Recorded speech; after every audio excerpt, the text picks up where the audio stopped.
All right, take two. I stopped that other video because for whatever reason YouTube sucks where I'm at, and so right now let me just start over.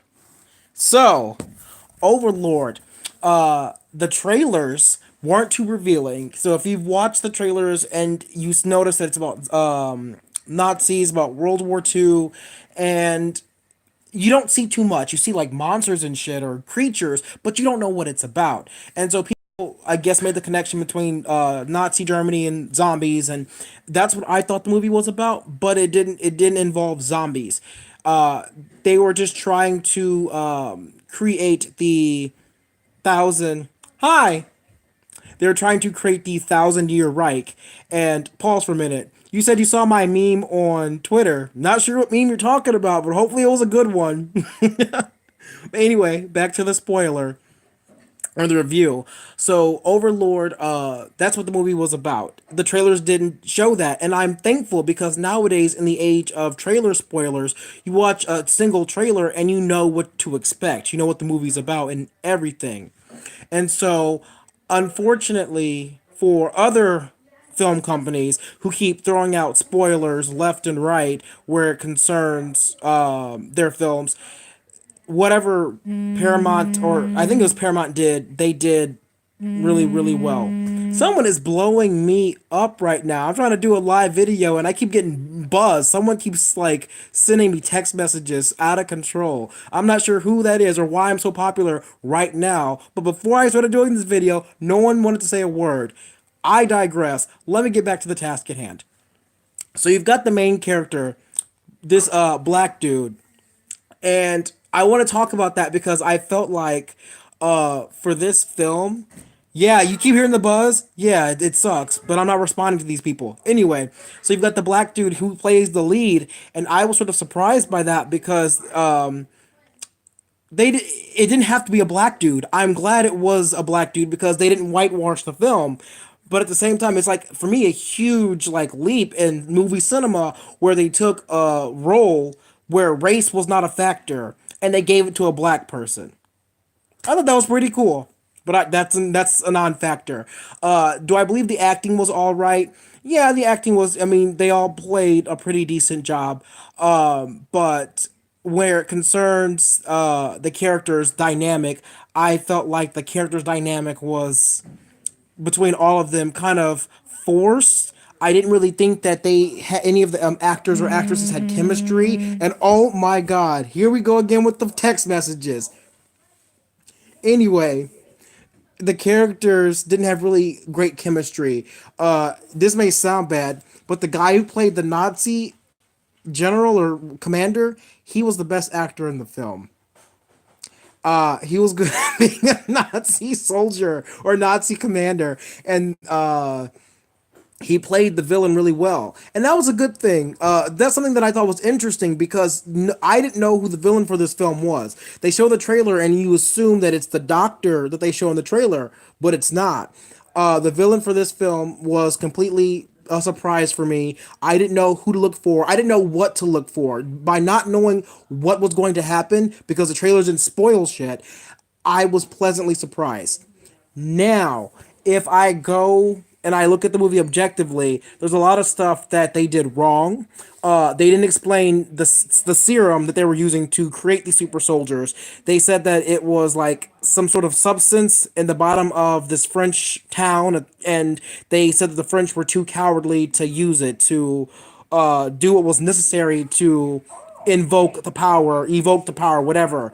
And I was like, okay, what is this serum again? Because you sort of glossed over what it was and what it does. And apparently it makes it hard for you to kill somebody. And to me, it was like, whatever. You can use it on the dead, they'll come back to life, but they'll be all deformed and crazy and shit. And you have this one dude who ends up getting shot in the face, the Nazi commander, who tries it on himself because he doesn't want to die. And the doctor's like, no, no, no, no, no, we haven't tried this on the living yet. And so the guy's like, I don't care, I'm going to be a human trial. And he injects himself once, then he injects himself twice, and he becomes like this crazy, super strong, like, creature like thing. I mean, he does look human, but his like veins are popping out, they're all black and gross looking, and he's got this huge fucking hole in his face. If you see the poster for Overlord, that's the guy. Like his face is wide open, you see his teeth. That's the general. And I'm like, wow, okay, this movie, took a turn. What I liked about it was the setup. So some may say it was slow. My brother and my mom saw it with me. They were like, it wasn't what I was expecting. I prefer story to action. Mindless action with no story, I don't care for that. This movie set everything up very, very well. But they did gloss over. I felt like this movie should have been two parts. They glossed over some things that I felt like were really important, like the serum, as I said before, and they sort of understated. Is this movie racist? No, I don't think it's racist. But they sort of undersold some of its major points, like how important this mission was. They also killed off everyone too quickly, leaving only a few people left. I felt like getting to where they need to be should have taken a lot longer. And then there are a lot of things that they just threw into the film and they glossed over too quickly. If you've watched the movie, you'll probably get the same thing. If you watch this first, then go and watch the movie, you'll probably understand what I'm talking about. But or if you've seen the movie already and I'm bringing this up again, you're like, huh, maybe you're right. They did gloss over a lot of things, but I don't know. It should have been longer. It definitely should have been longer. I feel like now, the way that society works, they want to keep the movie under 2 hours and 20 minutes long. Don't ask me why. Titanic was almost 3 hours long, and that movie is beloved. I love Titanic. I watch Titanic anytime it's on, and when it's on cable and there's commercials, that's just like 4.5 hours long, and I will sit there and watch it from start to finish. So make a movie as long as it needs to be. That's what I'm going to tell people in Hollywood. Make the movie as long as it needs to be. There was a couple things that, as far as the moral side of it goes, so I'm someone who sees things very objectively, and there are a lot of things in this film that a lot of people may not agree with me on. There are times when I will see a situation for what it is, and I not for what I want it to be. And the lead guy, the black soldier, he wanted to save everybody. This is World War II. That's not going to happen. It wasn't realistic.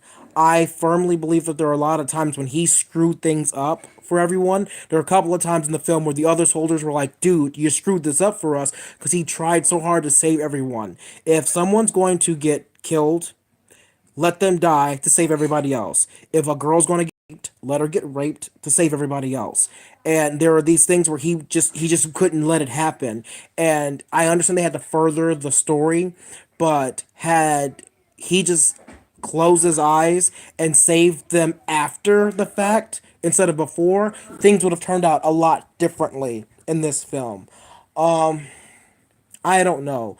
There are certain things that had to have happened in order for them to get the information they needed. But at the same time, from a moral aspect, you don't jeopardize all for one. Even if it's someone you know, even if it's someone you love. And this guy didn't get that. Maybe I wouldn't make a good soldier because I'm the kind of person who sees things for what they are. I'm not going to sacrifice 8 people because my friend is gotten captured. But anyway, the sound effects, the score for this film, I didn't really care for. The music in this film was kind of dumb, and the credits, the ending credits, the music was just to me, it just didn't fit. I understand that there was a black guy who played the lead, but why was there a rap song that closed the film? Super loud, super thuggish, ghetto black song, and like this is Nazi Germany. I'm sorry, like it just didn't fit in the film. Had this been like Fast and the Furious, yeah, of course that would have been perfectly fine. But this was not, and I feel like they put that song in there because the lead was black. Had the lead been white, I don't think that that song would have been what opened the ending credits. That's just my 2 cents. Anyway, go see the movie. Don't go see the movie. It's gory. It's not what you're thinking. It's not a zombie film. It's a lot more story focused. Yet there are a lot of things that they gloss over that they shouldn't have. If you're going to watch a lot of gore and a lot of action, this may not be the film for you. The character synergy isn't there. It's very lacking. Think of it sort of like, I know you want to see like a Jurassic Park kind of character. What's the word, like character, like back and forth, like banter, but you're not going to see that. You're going to get more of like Jurassic World 2 Fallen Kingdom, where the characters talk to one another, but you feel like they're not really talking to one another. They're just sort of, reading lines off a piece of paper. That's sort of what I got from this film. And I said it before, said it again. Probably a B-, C+ film.